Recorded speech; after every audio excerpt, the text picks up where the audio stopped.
Pwani Habari ni chaneli yako inayokupa habari moto moto zilizojiri hapa Pwani na kwingineko. Mheshimiwa Dr. Samia Suluhu Hassan, Rais wa Jamhuri ya Muungano wa Tanzania na mwenyekiti wa Chama cha Mapinduzi, Mheshimiwa Dr. Hussein Ali Mwinyi, Rais wa Zanzibar na makamu mwenyekiti wa Chama cha Mapinduzi Zanzibar, Mheshimiwa Emmanuel Nchimbi, makamu wa Rais wa Jamhuri ya Muungano wa Tanzania, Mheshimiwa Dr. Aman Abeid Karume, Rais mstaafu wa Zanzibar awamu ya 6, Mheshimiwa Dr. Ali Mohamed Shein, Rais mstaafu wa Zanzibar awamu ya 7, Mheshimiwa Hemed Suleiman Abdallah, makamu wa pili wa Rais wa Zanzibar, Mheshimiwa Spika wa Baraza la Wawakilishi, Mheshimiwa Jaji Mkuu wa Zanzibar, ndugu Dorothy Semu, kiongozi wa Chama cha ACT Wazalendo, ndugu Juma Duni Haji, mwenyekiti wa taifa mstaafu wa Chama cha ACT Wazalendo, ndugu Ismail Juu Saladu, makamu mwenyekiti wa ACT Wazalendo Zanzibar, ndugu Ishaka Mchinjita, makamu mwenyekiti wa ACT Wazalendo Tanzania Bara, Mheshimiwa Steven Wasira, makamu mwenyekiti wa Chama cha Mapinduzi Tanzania Bara, Mheshimiwa Balozi Dr. Asha Rose Migiro, katibu mkuu wa Chama cha Mapinduzi, Mheshimiwa Ado Shaibu, katibu mkuu wa ACT Wazalendo, Mama Awena Sinani, ndugu Muhammad Saidimwa, mimi huwa namuita mufti, naibu katibu mkuu wa CCM, ndugu Omar Ali Shehe, naibu katibu mkuu wa ACT Wazalendo Zanzibar, ndugu Esther Thomas, naibu katibu mkuu wa ACT Wazalendo Tanzania Bara, ndugu Shamsi Vuai Nahodha, waziri kiongozi mstaafu, Mheshimiwa mwanasheria mkuu wa Zanzibar, waheshimiwa mawaziri, ndugu wajumbe wa kamati ya uongozi wa Chama cha ACT Wazalendo, ndugu wajumbe wa kamati kuu ya CCM, ndugu viongozi wa vyama vya siasa, ndugu viongozi wa dini, ndugu viongozi wa taasisi za ulinzi na usalama, ndugu viongozi wa mbalimbali wa serikali mliohudhuria, ndugu viongozi wa taasisi za umma na binafsi, wananchi wenzetu mnaofuatilia hafla hii, mabibi na mabwana, asalamu alaykum. Kwanza nianze kwa kumshukuru Mwenyezi Mungu, muumba wa mbingu na ardhi na vilivyomo, kwa kutuwezesha kukutana hapa kwa salama na amani kufanikisha shughuli hii muhimu. Sala na salamu zimfikie mtume wetu Muhammad sallallahu alaihi wasallam. Pili, nachukua fursa hii kuwashukuru kwa dhati viongozi wetu wastaafu wa Zanzibar, Mheshimiwa Amani Abeid Karume na Mheshimiwa Dr. Ali Mohamed Shein, kwa kukubali ombi la Rais wa Zanzibar la kusimamia awamu ya mwanzo ya mchakato wa kutafuta ufumbuzi wa mkwamo wa kisiasa baada ya uchaguzi mkuu wa Oktoba 2025. Tulipoanza mazungumzo tarehe 9 Novemba mwaka 2025, tofauti iliyokuwepo baina ya pande mbili ilikuwa kubwa sana. Lakini kwa hekima, weledi na uzoefu wenu, hatimaye imeweza kutusaidia kufikia tulipo leo na kufanya shughuli hii adhimu leo iwezekane. Kwa hakika mmetufunza Mmetuongoza na mmetuachia alama kubwa ya uongozi na uzalendo kwa nchi yetu. Tatu, naomba nichukue fursa hii kumshukuru kwa dhati mwalimu na mwenyekiti mstaafu wa ACT Wazalendo Babu Juma Duni Haji kwa kukubali kushirikiana nami katika jukumu la kusimamia kazi hii katika hatua zote.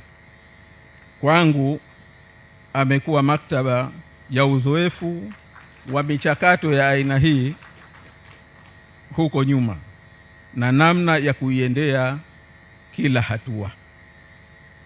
Nne, naomba kushukuru uongozi mzima wa chama changu cha ACT Wazalendo kwa kutuamini mimi na Babu Duni katika hatua hii.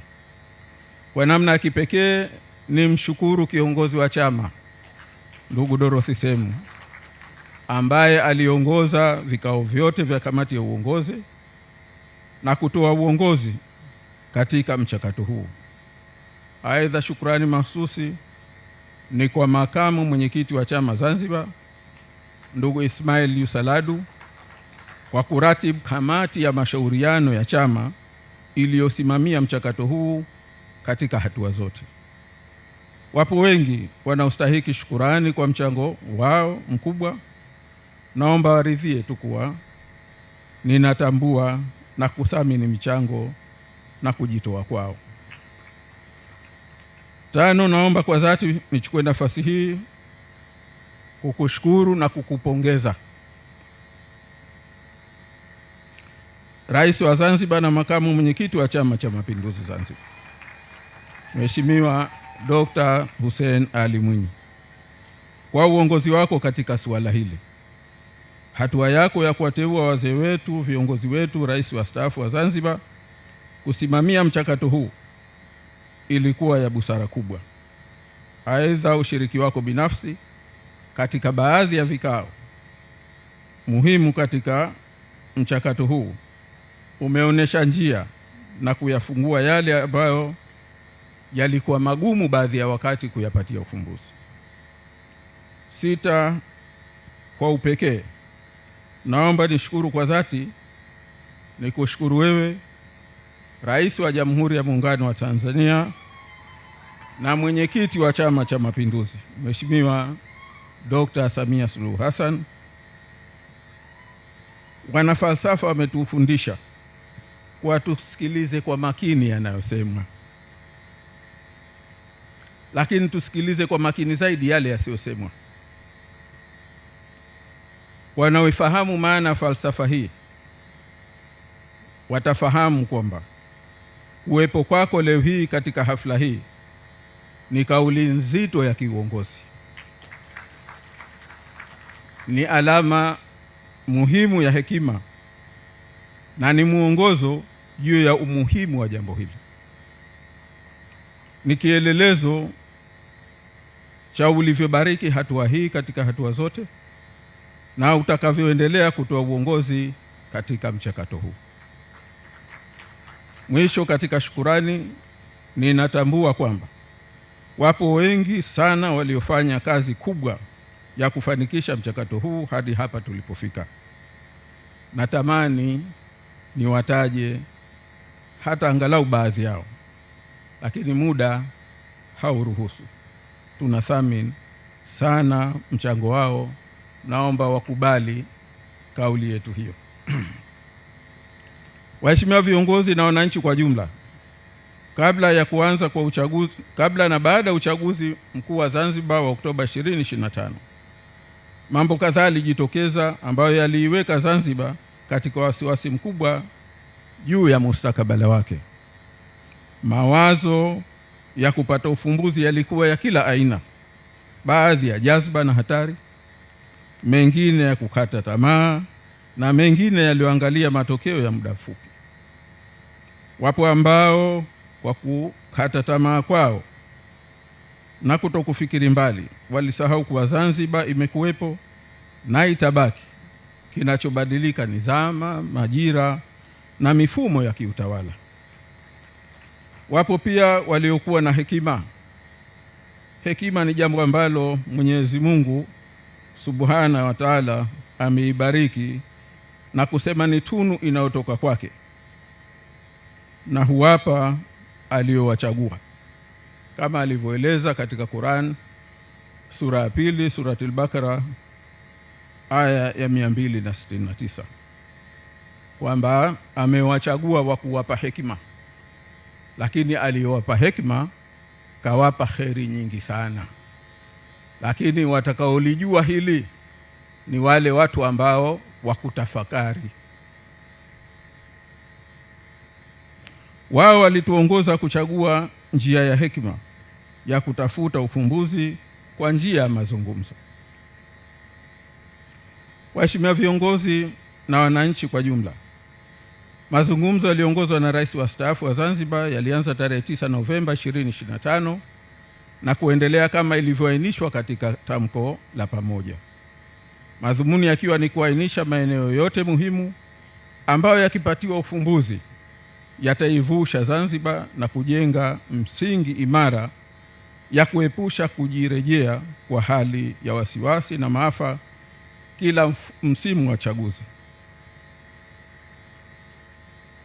Aidha, kujenga misingi imara ya maridhiano, amani na utulivu endelevu, kuimarisha utawala mwema, uhuru wa watu, wajibikaji, utoaji wa haki na hatimaye ufanisi katika utendaji wa taasisi za umma.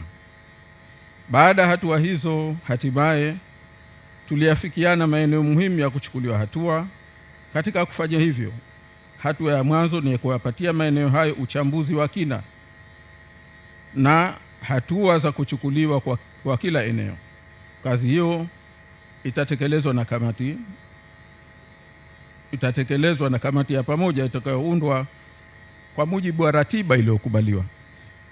Baada ya uchambuzi, tume ya utekelezaji itaundwa kwa sheria mahsusi ili kusimamia utekelezaji kitaalamu na kwa ufanisi. Bila shaka hatua hizo zitachukuliwa kwa mujibu wa ratiba ya utekelezaji.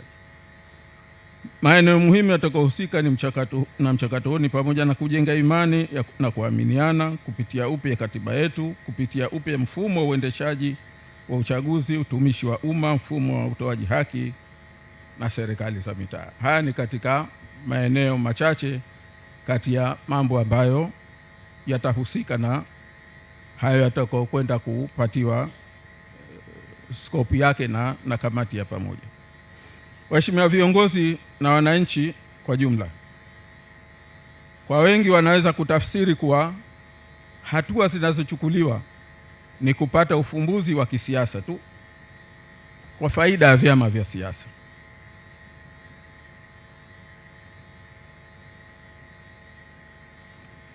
Kwa faida ya vyama vya siasa hasa katika chaguzi. Huo ni mtazamo mfupi. Mtazamo sahihi ni kuwa Zanzibar inahitaji zaidi hatua zinazoainishwa kwa manufaa mapana na ya muda mrefu ya kijamii na ya kiuchumi. Nchi zote zilizopiga hatua ya maendeleo, hasa nchi za visiwa, zimetanguliza hazina kuu 5. Ya kwanza ni utengamano wa kijamii, yani national cohesion. Ya pili, serikali yenye uadilifu, uwazi na inaongozwa na utawala wa sheria, an honest government where the rule of law reigns. Ya tatu, uwajibikaji. Ya 4, utulivu wa kisiasa na wa kimaamuzi. Na ya 5, amani na utulivu endelevu, yani sustainable peace and stability. Zanzibar ni nchi ya uchumi wa huduma za biashara. Inayo ndoto ya kuwa kituo kikuu cha biashara, huduma za usafirishaji na huduma za usafirishaji. Hivyo hii ni ndoto ya karne nyingi, ni jadi yake, ni asili yake. Hayo yanahitaji mfumo imara wa uchumi wa kitaasisi, yani corporate economy, soko huria, soko la mitaji, taasisi imara za kuchunga uchumi na taaluma, yani economic regulation, na mfumo wenye ufanisi wa utatuzi wa migogoro na utoaji wa haki. Hivyo ni wazi kuwa hatua zinazokusudiwa kuchukuliwa sio tu za manufaa ya kisiasa, bali maslahi mapana ya kijamii, kiuchumi na kiutawala. Ni juhudi za kujenga na kuipeleka mbele Zanzibar ili iweze kutimiza ndoto zake kwa faida na manufaa ya sasa na vizazi vijavyo. Ni wajibu wetu viongozi wa ngazi zote za kisiasa, kiserikali, binafsi na wa dini kulifahamu hilo na kuonyesha njia sahihi kwa wananchi wote. Waheshimiwa viongozi na wananchi, pamoja na hayo, naomba tukiri kwamba na tunafahamu kwamba pamoja na yote hayo tumefika pahala hapa muhimu sana katika kutafuta ufumbuzi, lakini bado tukiwa katika makundi matatu. Kundi la kwanza ni viongozi na wananchi ambao wamefurahia hatua hii sana, wanaiombea dua na wanatamani sana ifanikiwe. Hawa wanaamini kuwa viongozi tunaosimamia haya tutayasimamia kwa dhati. Kwa ufupi, wanatuamini na wanaamini hii ni njia sahihi. Hawa ni wengi sana, lakini bahati mbaya hawana sauti, hawana mamlaka na hawana hata ushawishi. Kundi la pili ni la wale ambao wamekata tamaa, bado hawana imani na mchakato huu. Hawa ni wale wanaosema ni yale kwa yale, hakuna litakalokuwa. Wengine wanadiriki hata kuwapa na kuweka rehani vitu vyao. Swahili tunasema wanapinga litakuwa hali. Hawa nao si wachache. Sio kwamba hawapendi mafanikio ya hili, bali wamekatishwa tamaa na mwenendo wa tulikotoka na jinsi mambo yanavyojirudia hata baada ya ahadi, sheria na katiba kutengenezwa upya.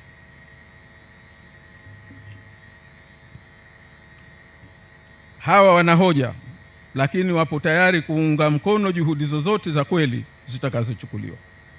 Lakini wasipoona dhamira na ukweli katika utekelezaji, ni jeshi kubwa na lenye nguvu la kuwavunja moyo wale wengi wenye imani na mchakato huu. Kundi la tatu ni la wale wasiokubali mchakato huu na wapo tayari kupambana nao ili lolote lisifanikiwe. Hawa hawapingi tu mchakato huu, hawa wanapinga hata uwepo wa serikali ya umoja wa kitaifa.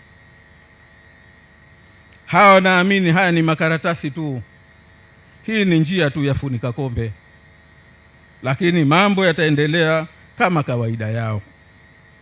Hawa ni wachache sana, lakini wenye maslahi binafsi na sio ya nchi wala wananchi, lakini baadhi yao wana nyadhifa, baadhi yao wana mamlaka na wana ushawishi mkubwa. Kibaya zaidi, wanapinga mchakato huu kwa kisingizio kwamba Zanzibar ni nchi ya kimapinduzi, iendeshwe kimapinduzi, kama kwamba madhumuni ya mapinduzi ni fujo, kama kwamba madhumuni ya mapinduzi ni vurugu, kama kwamba madhumuni ya mapinduzi ni ufisadi, kama kwamba mapinduzi ni kutokuwepo sheria na taratibu. Naomba sote kwa pamoja tu watanabahishe kwamba historia ya dunia kwa jumla na historia ya nchi yetu imetufundisha kwamba mapinduzi ni kielelezo tu cha shauku ya wananchi kuleta mageuzi katika nchi yao kwa faida ya nchi na wananchi wote. Katika ngazi ya kidunia, historia inatuonesha kwamba mwana mapinduzi mahiri na mkubwa pengine kuliko wote, Jenerali Simon Bolivar, aliongoza mapinduzi katika nchi 6 za Amerika ya Kusini na kuzipatia uhuru. Nchi hizo zikiwa ni Venezuela, Colombia, Ecuador, Panama, Peru na Bolivia. Baada ya kazi hiyo kubwa, alipopewa fursa ya kuwa kiongozi wa kisiasa alikataa. na alipopewa fursa ya kulihutubia bunge la Venezuela katika hotuba yake maarufu sana na ambayo imetiwa katika hotuba maarufu 100 za kidunia inayoitwa Address et Angostura ya tarehe 15 Februari mwaka 1819, alisema maneno yafuatayo: You legislators, grant to Venezuela a government preeminently popular, preeminently just, preeminently moral, which will hold in chains oppression, anarchy, and guilt. A government which will allow righteousness, tolerance, peace to reign. A government which will cause equality and liberty to triumph under the protection of inexorable laws. Na alimalizia hotuba yake kwa kusema, Gentlemen, commence your duties. I have finished mine. Kizungu, Mheshimiwa viongozi, kizungu hichi tafsiri yake labda ingempata Mwalimu Idrisa Kitwana, lakini nimemtafuta sikumpata. Kwa hivyo hii ni tafsiri yangu mimi, maana huwa namsikia nasomesha Baraza la Wawakilishi. Alisema, enyi wabunge, ipatieni Venezuela serikali itakayopendwa sana na watu, itakayotenda haki kwa kiwango cha hali ya juu, itakayothamini utu, itakayozuia ukandamizaji, udikteta na matendo ya kihalifu.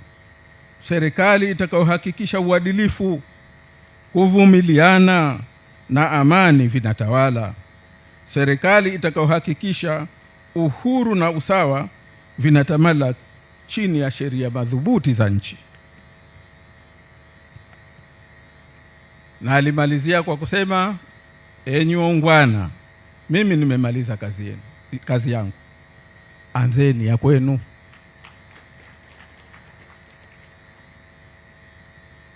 Kwa hapa kwetu Zanzibar, baada ya mapinduzi, Mzee Karume alipitisha sheria namba 6 mwaka 64 ambayo ilifafanua malengo ya mapinduzi, ikiwemo kujenga umoja, mshikamano, usawa na kuondoa ubaguzi. Sheria hii inaendelezwa na kupewa nguvu ya katiba ya sasa ya Zanzibar, hasa tamko la kutunga katiba, yani preamble, na ibara ya 9 ya katiba. Mwaka 79 marehemu Mzee Abud Jumbe alitunga katiba ya mwanzo ya Zanzibar ya mwaka 79 baada ya mapinduzi. Alifanya hivyo kwa kuona ni wakati mwafaka, bila kudaiwa wala kusindikizwa.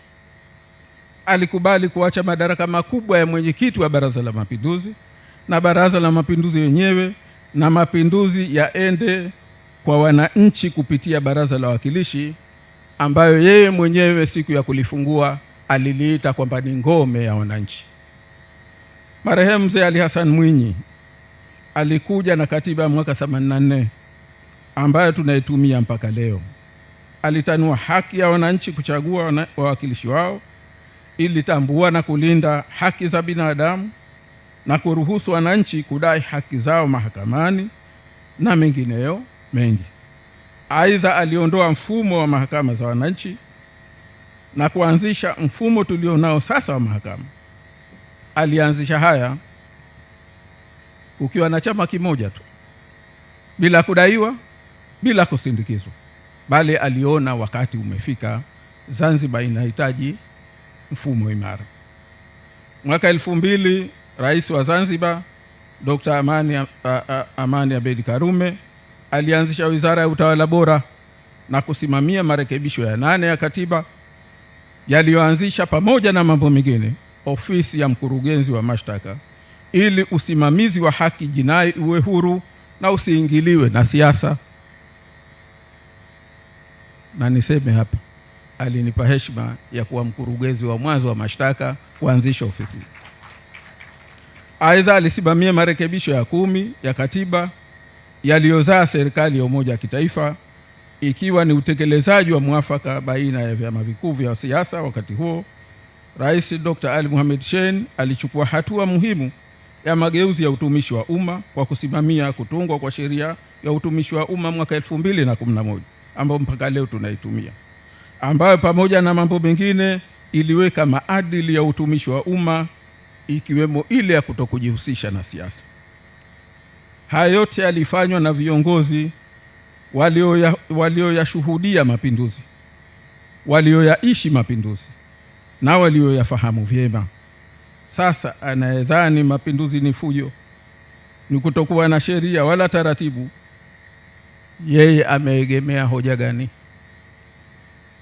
Ndugu viongozi na wananchi, tuungane na tushirikiane katika kuipa Zanzibar kuwa na kufikia pale inapostahiki.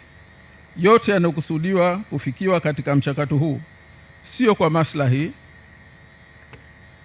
ya vyama wala watu binafsi, ni kwa manufaa ya nchi, watu wake na vizazi vijavyo.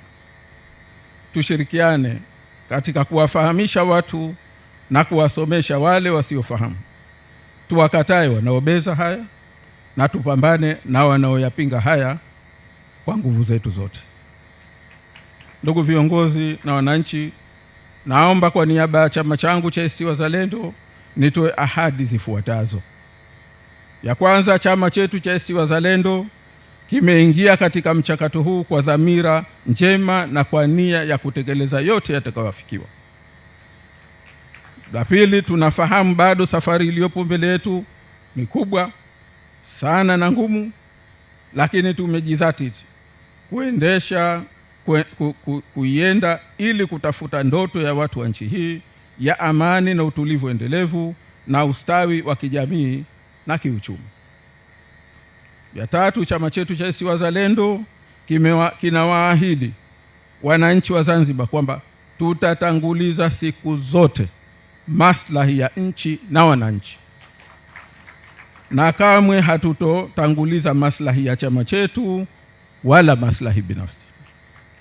Na nne, chama chetu kitasimamia yote yatakayohitajika na kitaendelea kuwafikia wananchi wote wa Zanzibar bila kujali itikadi zao, ili kuwaelimisha juu ya umuhimu wa mchakato huu.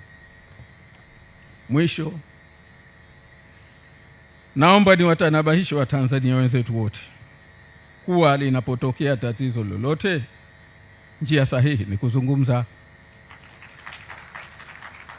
Mnaweza mkapigana, mkauana, mkamalizana, lakini mwisho mtarudi kwenye kuzungumza, kwa sababu mazungumzo ndio yanayojenga, ndio yanayopanga na ndio ambayo yanaweza kuzaa jambo la kutekelezeka.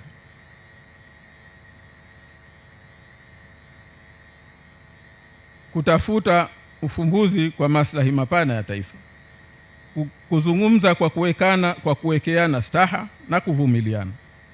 Wenye busara wanasema usikilani kiza tu, washa taa au mshumaa. Hata tukiungana Watanzania wote tukakilani kiza, hakitaondoka aslan abadan. Kiza kitaondoka kwa kuwasha taa, na taa ni mazungumzo yenye malengo. Mungu ibariki Afrika, Mungu ibariki Jamhuri ya Muungano wa Tanzania, Mungu ibariki Zanzibar na viongozi wake. Asanteni sana kwa kunisikiliza.